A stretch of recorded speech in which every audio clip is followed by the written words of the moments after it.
Welcome to the fish tank.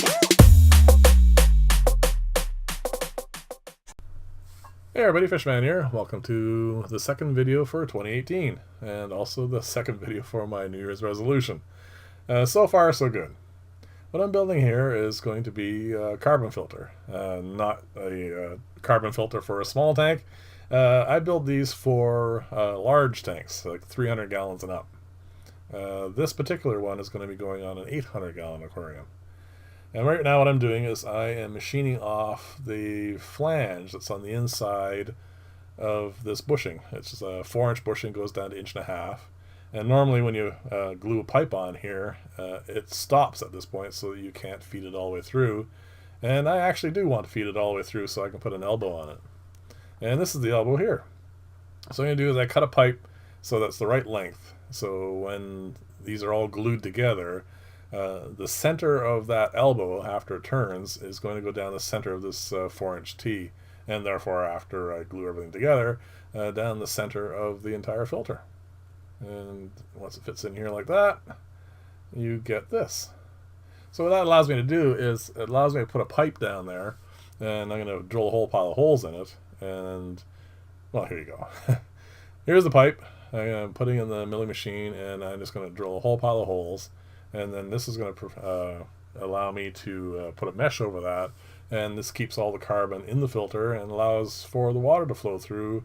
And because I'm going to drill an awful lot of holes, it makes sure that there's no pressure on any particular hole. And also, because it's going to go the whole length, like this. Actually, I'm not even done drilling the holes yet. There's going to be more holes.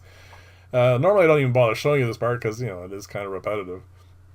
But it's kind of important in this case because you need the water to flow through all the carbon. And the easiest way to do that is to drill an awful lot of holes. So what I'm doing here now is I am taking a normal nylon window screen that you get at any hardware store, and I cut a square of it, and I'm zip tying it to the outside of the pipe. This gives me a nice finer mesh, and also because it's zip tied, and actually you can see none of those are going to be glued, it makes it removable for cleaning, and also in case there's any kind of damage I can replace the screen, and it doesn't require me building a whole new filter. Now these pieces that lead to the exterior of the filter, they are glued because for obvious reasons you don't want it to leak. Now if you remember from the earlier videos I did for the leak-proof canister filter, this is the same sort of design. The only real difference here is besides having an internal piece of pipe in it, is the end caps, instead of being glued on permanently, they're going to be pipes that can be removed. They're going to be screwed on instead of glued on. And the reason for that is I need to get in here and not just clean it, but also I need to get in here and change the media. Because what carbon does over time is it will suck up organic molecules, and then as it becomes saturated, and as bacteria begin to work on it a bit, it will start releasing all those molecules that it has absorbed. And you don't want that happening because, well, besides this being counterproductive, it is just going to cause lots of problems in your aquarium. So what I've done here is I've glued all the rest of the pieces on, and then just to show you how easy it is, I'm going to feed in the pipe into where its seat is, which allows me to get in there and clean and all that sort of stuff. And that's as simple as that. So now that screws on. Obviously, when I when I put this on for real, it'll be silicone, or you can also actually use Teflon tape. So now all I need to do now is put on the bushings that go from 1.5 inch pipe down to these screw-on fittings for 3/4 inch. And then, actually you can see Teflon tape on the end of that one. I must have recycled it. I actually have to worry about taking the Teflon tape off that much because it's, first off, really hard to get off, but you just put the silicone right on top of it. So here's a carbon. I pre-soaked it. It comes dry. I'm going to show you a trick in the second video for this it kind of tells you whether or not you're using good carbon or not, but we'll save that for the next video.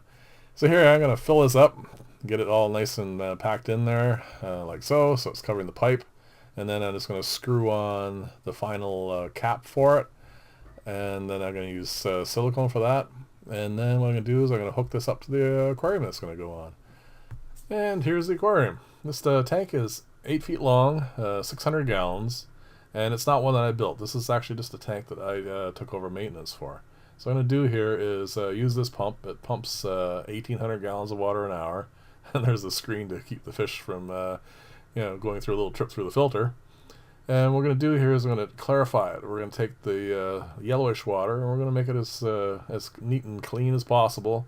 And then obviously on top of that, I will start doing water changes. Now what I'm going to do here is I'm going to hook it up so that the pump, using these are actually quick attachment gardenia things, so I can just snap them on and snap them off. What I'm going to do is I'm going to pull the water through the filter. The reason for doing that is if you pump water through a filter, you put pressure in the internals, and instead if you suck the water through the filter, it keeps it as a negative pressure, so less chance of it leaking. And here we are, what the tank looked like when I put that filter on initially. Now you are looking through 8 feet of water, so it's obviously looks yellower than it would if we're looking from the front of the tank, but I wanted to give you the full impact of it. And then here we go, a week later. I have not done any water changes. This is just straight what it's going to look like if you put the carbon filter on this sort of setup. And then I am leaving it on longer than that because I want to clear it up some more. And I'm gonna, after this video is done, I started doing water changes as well. And here we go. We're going to end up with a side-by-side so you can do a comparison and judge for yourself. Thank you very much for watching. If you like this style of video, please like and or subscribe, and I will see you in the next video. Thank you very much.